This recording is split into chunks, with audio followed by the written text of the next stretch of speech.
You might be feeling it, that subtle shift in the air, like the world is holding its breath. It's not random, this feeling that you're standing at a crossroads, that something important is unfolding. You've been drawn here to this moment by a force so ancient and profound it's woven into the very fabric of your being. It's rhythm, not the kind you tap your foot to, but a divine code. This isn't about enduring patterns, but understanding how Thoth himself, the great scribe of the Akashic records, encoded temporal gateways into time itself. Why do certain spiritual openings in your life echo the past? Why do your deepest failures feel less like mistakes and more like rehearsals? This journey is about recognizing your unique rhythm signature, about reclaiming time not as a relentless march, but as a conscious expression of your soul's awakening. Prepare to move from resisting the wave to riding it, and real quick, make sure to subscribe and hit the notification bell for more videos just like this. Now let's keep going. There's a pull you've felt, an unseen current guiding you. It's the universe whispering your name, or perhaps shouting it from the ether. You didn't stumble upon this knowledge by accident. Your soul recognized a resonance, a frequency match. This isn't just information, it's an energetic invitation.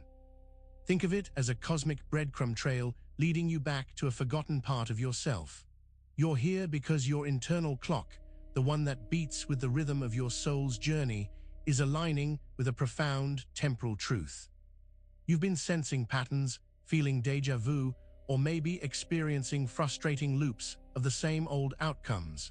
This is rhythm calling you home, asking you to pay attention to the sacred tempo of your awakening. But what if this pull is more than just a feeling? What if it's a deliberate signal, a mark left on your soul's timeline, waiting for you to finally notice? That's the beginning of understanding how rhythm dictates more than just your next step. Hermes Trismegistus, that ancient sage, spoke of the great pendulum, the swing between opposite forces. It's a fundamental truth, yes, but what he didn't emphasize enough, what the modern interpretations often miss, is the implications of that swing, especially for the soul's progress. He wasn't just describing movement, he was warning of a potential trap. This pendulum represents the dualities we encounter, joy and sorrow, success and failure, light and dark. It's natural for these to oscillate. What's not natural, what's a cosmic misstep, is getting stuck in the arc of the swing, perpetually battered by its momentum without understanding its purpose. The warning isn't in the swing itself, but in mistaking the swing for the destination, or worse, for a sign of divine displeasure. It's in the blind obedience to its rhythm without recognizing who or what is actually holding the pendulum. Can you see the hands guiding that swing? That's where the real danger lies, and it leads us to the deceptive nature of cycles. We all experience cycles. The ebb and flow of seasons, the rise and fall of economies, the recurring patterns in our own lives. These can feel like undeniable truths, like the unchangeable gears of existence. But what if what we perceive as unbreakable cycles are actually carefully constructed illusions, designed to keep us in a state of passive observation? Think about it. We are told to accept our fate, to ride out the storm, to wait for our season to turn. This narrative is powerful. It suggests we are merely passengers, subject to forces beyond our control. It's a comforting story for some, but for the soul seeking evolution, it's a narrative that breeds powerlessness. These so-called cycles, when viewed through a lens of disempowerment, become self-fulfilling prophecies.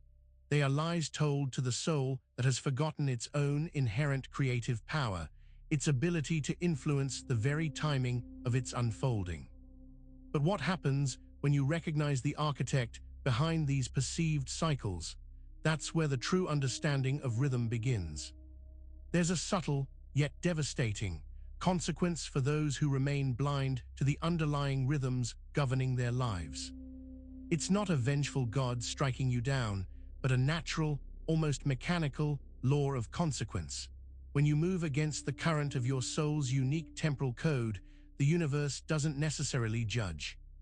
It simply repositions you, often through means that feel like punishment. Imagine trying to swim upstream against a powerful tide. You expend immense energy, make little progress, and eventually you're swept back, perhaps even further than you began. This is the essence of rhythm punishing the unaware. They are caught in the undertow of their own unconscious actions, their timing perpetually off. These recurring challenges, these moments of unexpected setback, aren't random misfortunes. They are the universe's way of nudging you, often forcefully, back onto your rightful path. But this nudging can feel incredibly harsh if you don't understand the underlying mechanics. It's a system designed to recalibrate, but for the unaware, it feels like a direct attack. And this brings us to the very heartbeat of your spiritual journey. Every soul, every human being, possesses a unique temporal signature.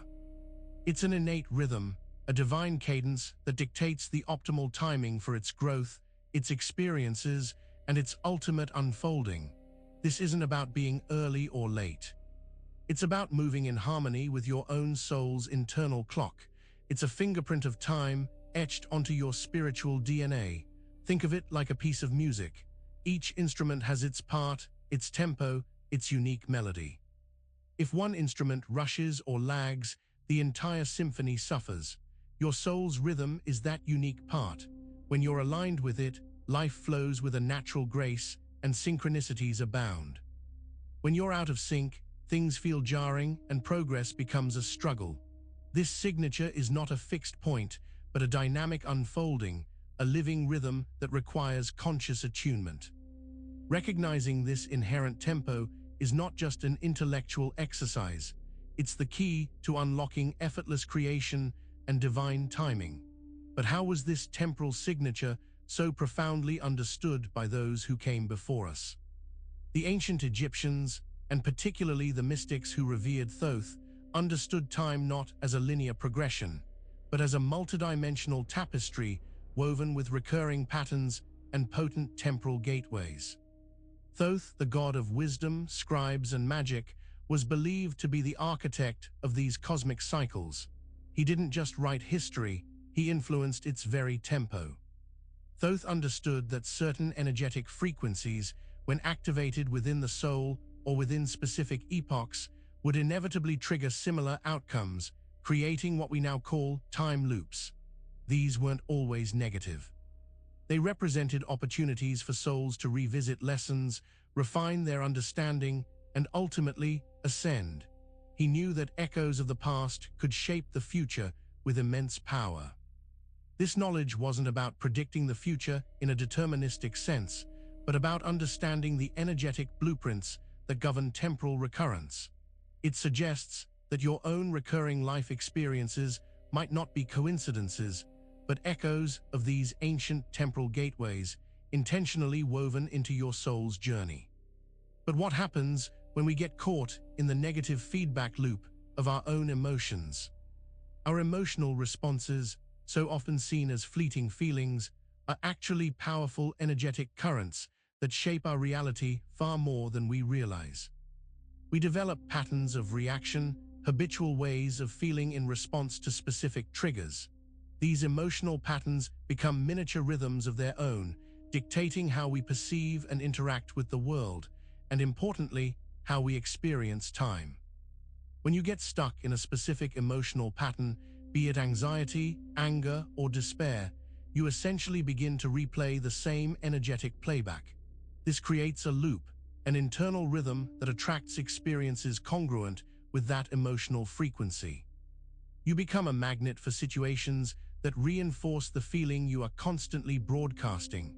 It's a self-perpetuating cycle, often unconscious. This isn't about suppressing emotions, but about recognizing their energetic signature and their role in our temporal experience.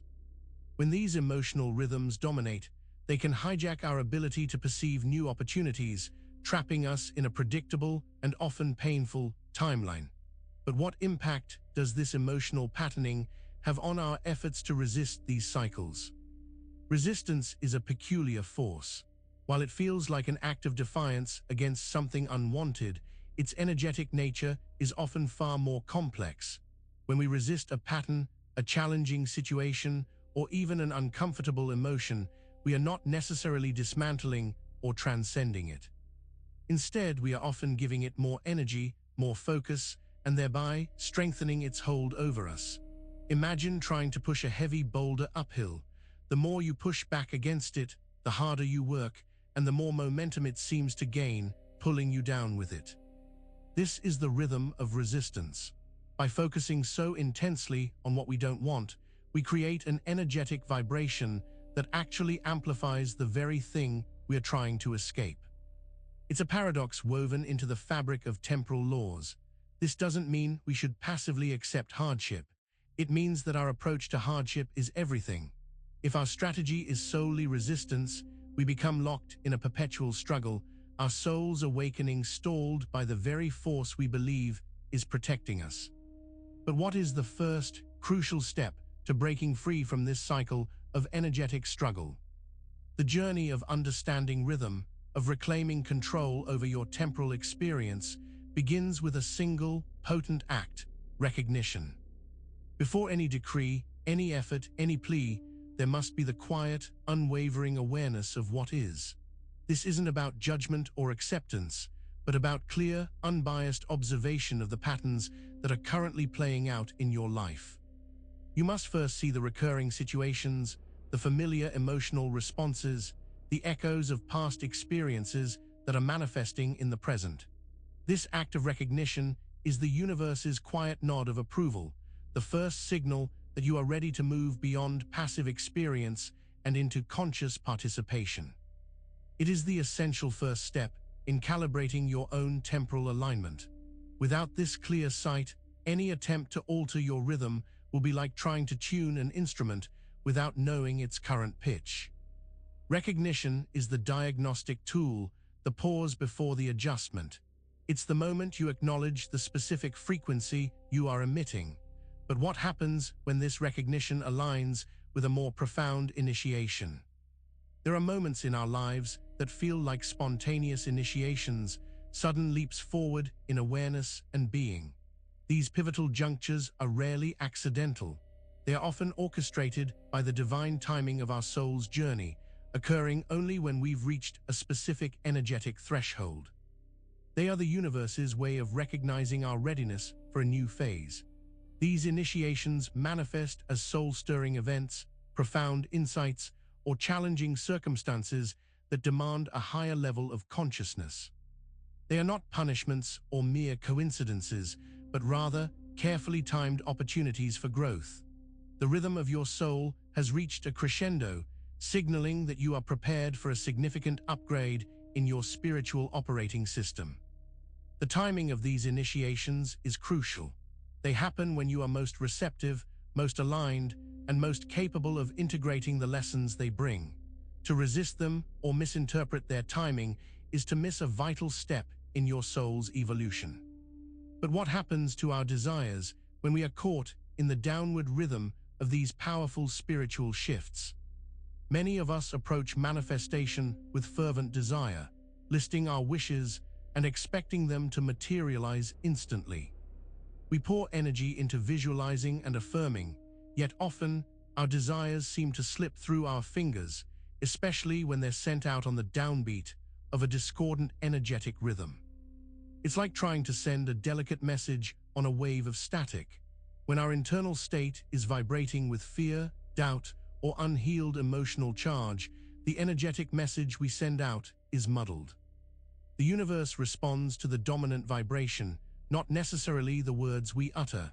Manifestation efforts become ineffective because they are launched from a place of energetic imbalance, a rhythm that clashes with the harmonious frequency of true creation. This is particularly true when we are in a phase of spiritual recalibration or experiencing the downswing of a powerful temporal cycle.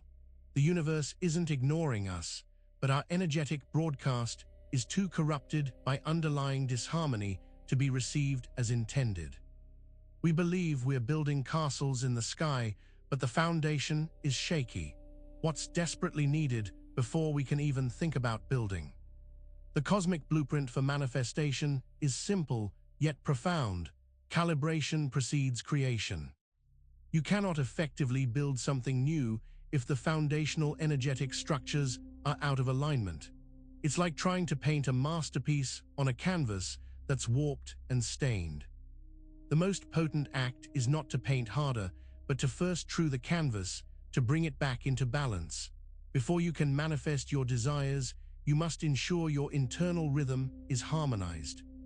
This involves recognizing and releasing the discordant emotional patterns, the beliefs that hold you back, and the energetic blockages that disrupt your soul's natural flow. It's a process of energetic fine-tuning, of bringing your inner landscape into a state of readiness. This phase of calibration isn't about inaction, it's about essential preparation. It's the quiet, often overlooked work that sets the stage for effortless creation. Without it, manifestation efforts often feel like shouting into the wind, with results scattered and unreliable. But within this calibration, hidden secrets lie within the familiar. The truth about breaking free from limiting patterns is often found not in frantic attempts to escape, but in the surprisingly intimate observation of the patterns themselves. We mistakenly believe that to break a pattern, we must avoid it at all costs. Yet, the most profound insights, the very keys to unlocking these cycles, are often revealed within the repetition. When you find yourself in a familiar situation, experiencing a recurring challenge, don't immediately recoil. Instead, lean in with curiosity. Observe the subtle nuances, the slight variations, the energetic echoes that are present. Hidden within the seemingly identical moments are the precise points where the pattern is vulnerable, where the energetic current can be redirected. This requires a shift from fighting the pattern to dissecting it. It's an alchemical approach, understanding that the substance of the old contains the seed of the new. Thoth himself understood that by understanding the mechanics of recurrence, one could indeed influence the future flow of time. But what is the most crucial element to adjust in this process? The common approach to changing our experiences is to try and alter our surroundings, to manipulate external circumstances, hoping for a different outcome. We rearrange furniture, change jobs, or seek new relationships, believing that the external shift will produce an internal change. However, the true power to change your reality lies not in manipulating the environment, but in adjusting the observer. Your experience of the world is filtered through your internal state, your beliefs, your emotions, your energetic frequency. If the observer, you, is out of tune, no amount of environmental manipulation will fundamentally change the quality of your experience. The same patterns will simply reappear, perhaps in a slightly different guise. The real work of rhythm alchemy is tuning the internal instrument, becoming aware of your own energetic signature and consciously choosing to harmonize it. When the observer is calibrated, when their internal rhythm is aligned, the environment naturally begins to reflect this inner coherence. But what happens when our attempts at self-tuning falter at the crucial final stages? The path of spiritual awakening and mastery over temporal rhythms is fraught with subtle challenges, and one of the most common pitfalls is giving up just before the breakthrough. Many souls, after enduring significant energetic shifts and facing repeated recalibrations, reach a tipping point where their desired realignment is within grasp, yet they falter. It's the classic one swing before the landing. Imagine a pendulum nearing the apex of its swing, ready to arc back into its balanced position. At this precise moment, just before it completes its restorative motion, it seems to pause, almost suspended. This is the crucial point where doubt can creep in, where the effort feels immense and the reward distant. Most people, exhausted by the journey, surrender at this critical juncture. They've endured the friction, recognized the patterns, and even begun the calibration, but they quit just at the cusp of energetic re-establishment. This premature departure prevents the full swing into a stabilized, elevated rhythm. But what if you understood this final stage, this moment of truth, not as an ending, but as the true beginning? You have journeyed through the intricate currents of time, understanding that rhythm is not a constraint, but a divine code. You've seen how Thoth encoded temporal gateways, why spiritual openings repeat, and how your failures are actually calibration points designed to refine your soul's unique temporal signature. You've learned that cycles can be illusions for the disempowered, and that resistance amplifies what we fight. The trap of emotional patterning and the punishing nature of unawareness are now illuminated. You understand that timing is spiritual initiation, and to manifest effectively, recalibration must precede creation. The hidden breaks within repeating patterns and the power of tuning the observer, not the environment, are now clearer. You know that many quit just one swing before realignment. This knowledge transforms you. You are no longer a passive passenger on the river of time. You are an alchemist, capable of understanding, influencing, and harmonizing the rhythms of your own existence, and in doing so, you contribute to the grand symphony of cosmic timing. This is just the beginning of your mastery. Make sure to subscribe for more videos just like this, and hit that notification bell so you never miss the next teaching. See you in the next one.